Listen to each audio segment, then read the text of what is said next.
Si Song Yu ay galit na galit.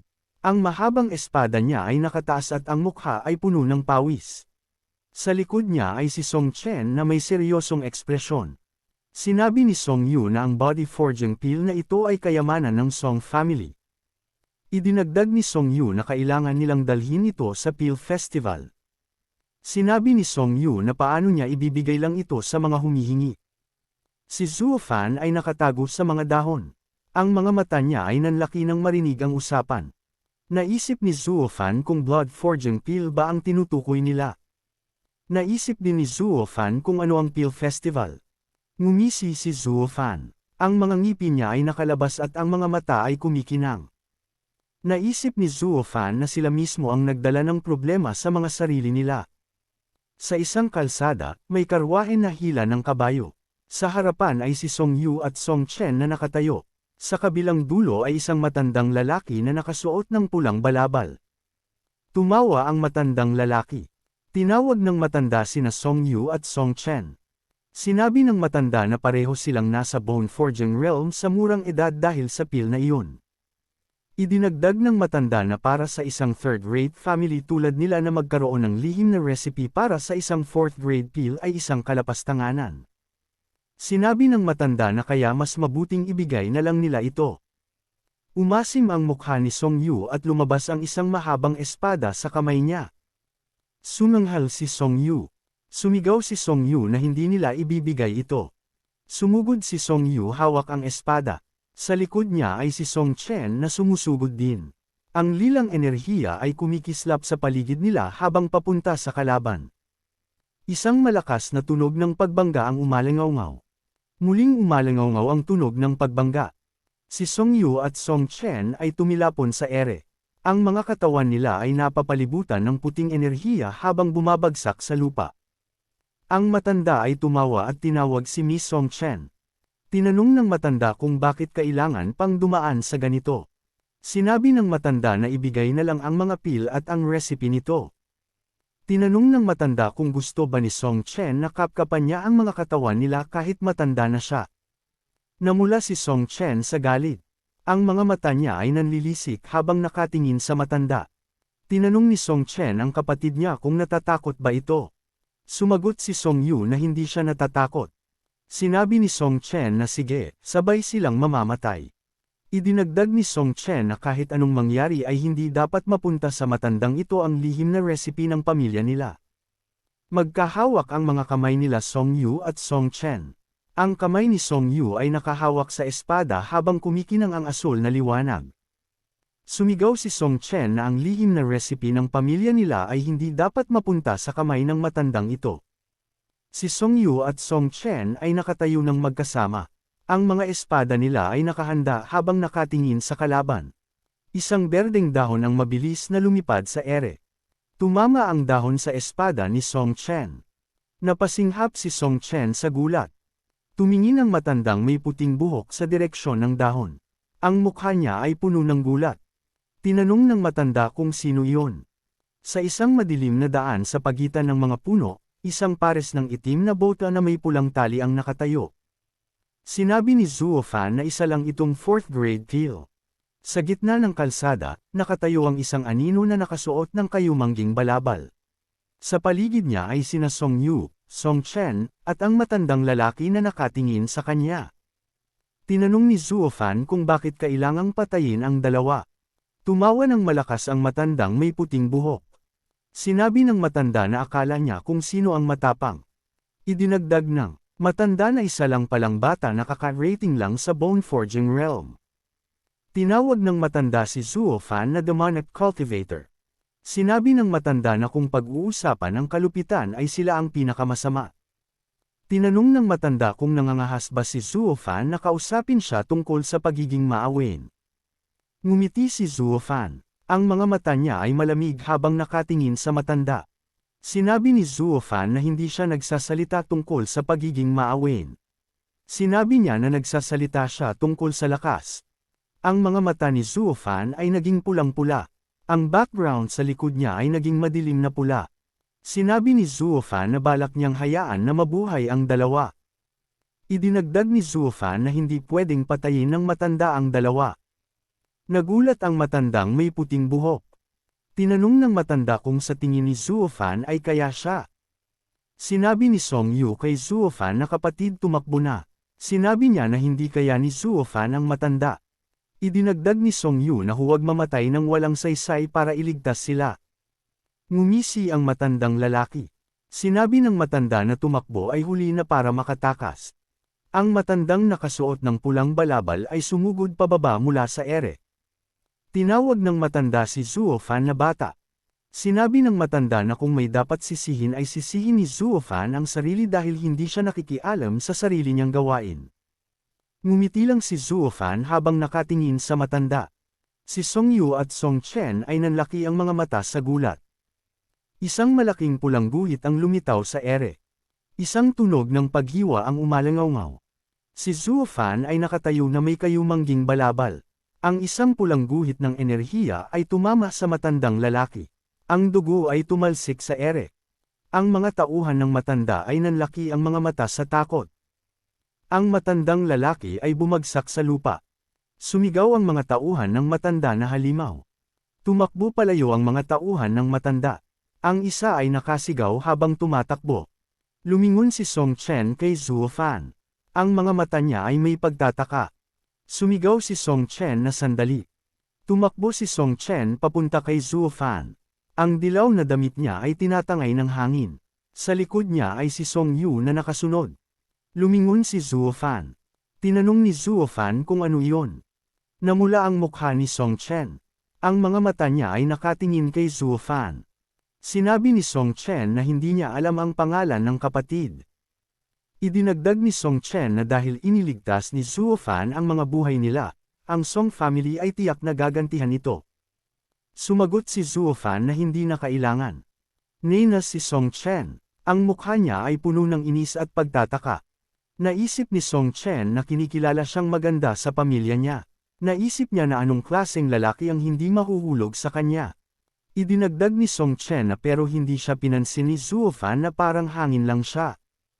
Tumakbo si Song Chen papunta kay Zuofan at hinawakan ang braso nito. Tinanong ni Zuofan kung ano pa ang gustong sabihin ni Song Chen. Naisip ni Song Chen na ang gunggong na ito. Ngumiti si Song Chen at tinanong si Zuofan na kapatid, saan siya pupunta. Sumagot si Zuofan na hindi nito concern ni Song Chen. Sumigaw si Song Chen na pupunta sila sa 100 Pills Festival sa Haiyu City. Tinanong niya kung pupunta rin ba si Zuofan sa parehong lugar. Tumigil si Zuofan. Naisip niya ang Haiyu City. Naisip ni Zuofan na ito na iyon. Tinanong ni Zuofan kung ang 7th Royal Family ay nasa main building ng Haiyu City. Sumagot si Song Yu na tama iyon. Idinagdag ni Song Yu na kada 10 taon ay nagha-host ang Haiyu House ng 100 Pills Festival. Ipinaliwanag ni Song Yu na bawat pamilya na may magaling na alchemist o may namanang lihim na alchemy technique ay maglalaban-laban. Idinagdag ni Song Yu na kung mapapansin ng Haiyu House ay tatanggapin sa affiliated family nito at makakatanggap din ng blessings mula sa 7th family. Naisip ni Zuofan ang 100 Pills Festival. Naisip ni Zuofan na tiyak na marami silang bihirang halamang gamot doon. Naisip ni Zuofan na doon niya malamang mahahanap ang kayamanan para buhayin ang itlog. Naisip din ni Zuofan na pwede rin siyang maging affiliated sa 7th Royal Family. Naisip ni Zuofan na pagkatapos marinig ito mula kay Song Chen, ang pinakamagandang paraan para matupad ang mga layunin niya ay pumunta siya sa 100 Pills Festival. Sinabi ni Song Chen na maganda iyon at sabay na lang silang pumunta.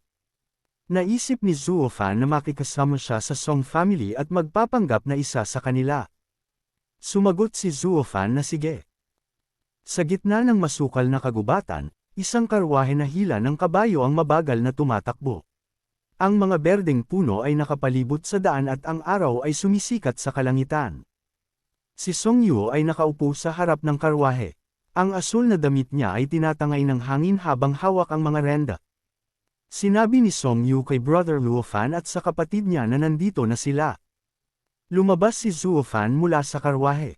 Ang kayumangging balabal niya ay nagkotikip sa katawan at ang mga mata ay matalim. Sa likod niya ay si Song Yu na nakasandal sa karwahe. Naisip ni Zuofan na sa wakas ay nakarating na rin sila. Lumingon si Zuofan at nanlaki ang mga mata. Ang mga kilay niya ay nakakunot at ang mukha ay puno ng pagtataka. Naisip ni Zuofan kung ano iyon. Sa harapan nila ay isang malaking pader ng lungsod. Sa itaas ng tarangkahan ay may karatula na may mga pulang letra. Sumigaw si Zuofan na hindi ito ang Haiyu City. Tinanong ni Zuofan kung niloloko ba siya ni na Songyu. Tumawa si Songyu habang nakaupo sa karwahe. Ang isang kamay niya ay nakataas at ang mukha ay nakangiti. Sinabi ni Songyu kay Brother Luofan na huwag mag-alala. Ipinaliwanag ni Songyu na ang kaibigan ng ama niya ay nakatira sa Lanling City. Sinabi ni Songyu na bisitahin muna nila ang lungsod para bumili ng mga halamang gamot. Idinagdag ni Songyu na pagkatapos ay saka sila pupunta sa 100 Pills Festival.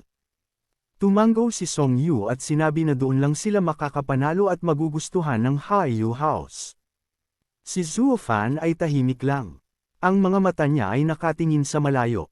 Naisip ni Zuofan na kailangan niyang magtiis muna. Naisip ni Zuofan na ang babaeng si Song Chen na ito ay hindi niya alam kung may sakit o malandi. Naisip ni Zuofan na buong biyahe ay nakatingin sa kanya si Song Chen. Sa loob ng isang silid, si Song Chen ay nakaluhod sa sahig.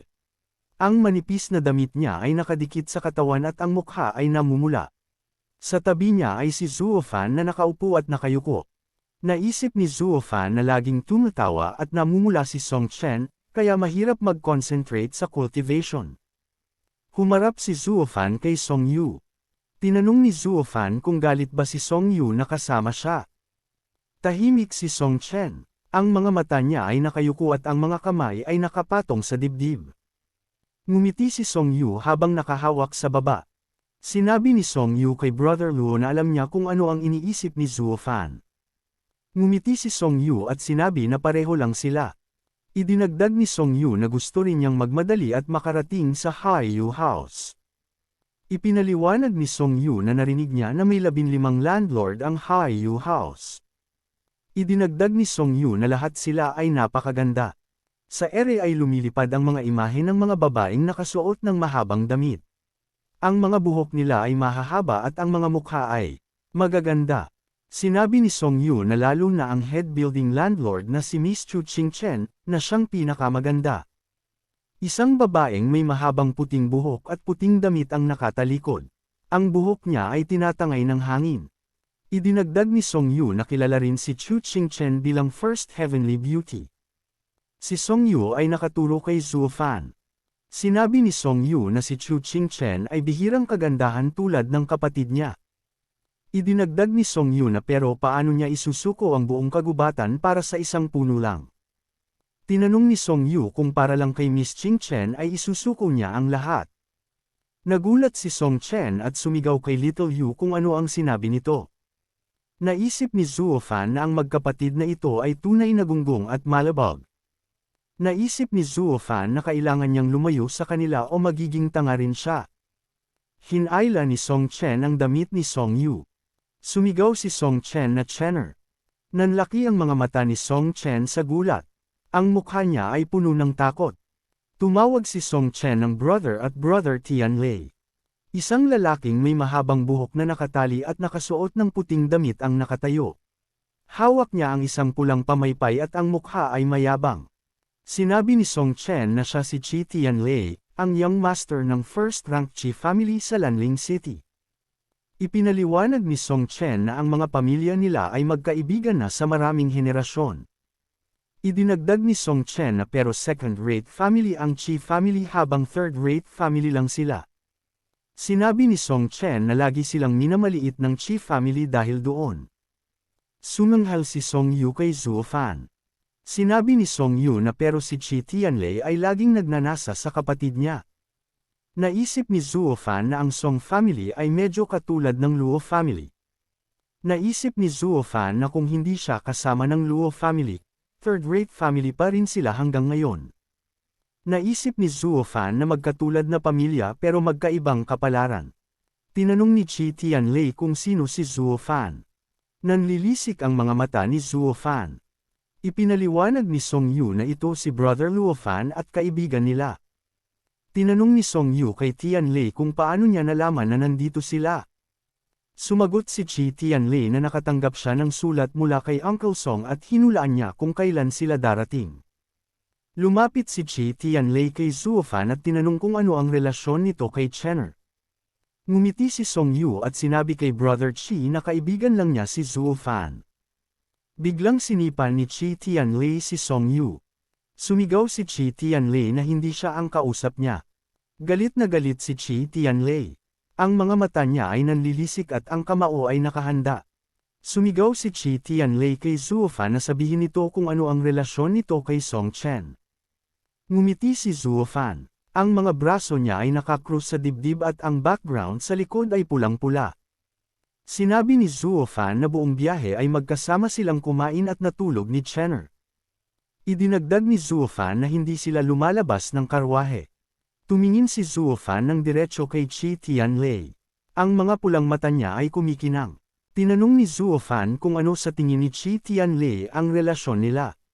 Si Chi Tianlei ay nanlaki ang mga mata. Ang mga ugat sa noo niya ay nakaumbok at ang mukha ay puno ng galit. Ang mga ngipin ay nakakuyom. Nanlaki ang mga mata ni Song Chen. Ang bibig niya ay nakabuka at ang mukha ay puno ng takot. Ang pawis ay tumutulo sa noo niya. Naisip ni Song Chen na lagot na at tiyak na magagalit si Chi Tianlei. Sumigaw si Chi Tianlei at ang mukha niya ay namumula sa galit. Ang mga mata ay nanlilisik at ang bibig ay nakabukang malaki. Sumigaw si Chi Tianlei na papatayin niya si Zuofan. Sumugod si Chi Tianlei kay Zuofan. Ang kamao niya ay nakahanda at ang puting damit ay tinatangay ng hangin. Ang mukha niya ay puno ng puot.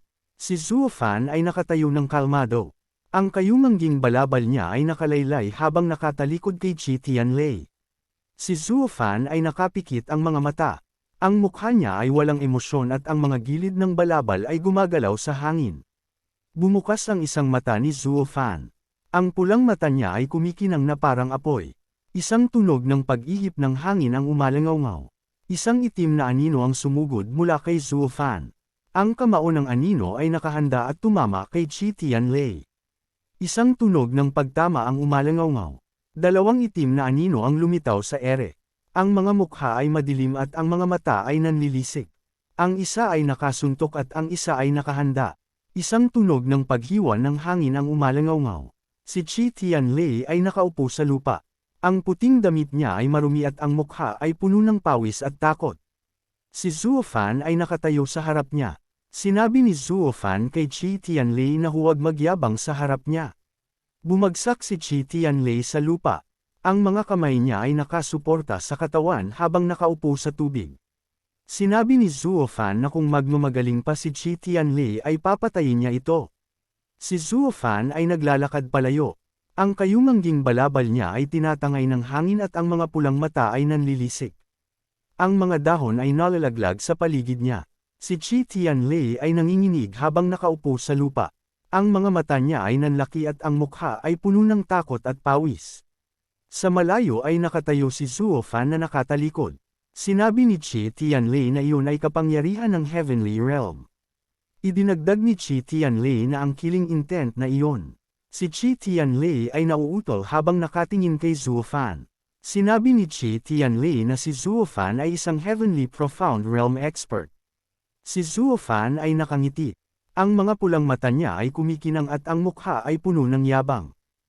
Thank you mga boss. Dito na natapos ang chapter na ta. Stay tuned lang, ini-edit ko pa ang susunod na chapter. Like and subscribe para updated kayo sa mga upload natin.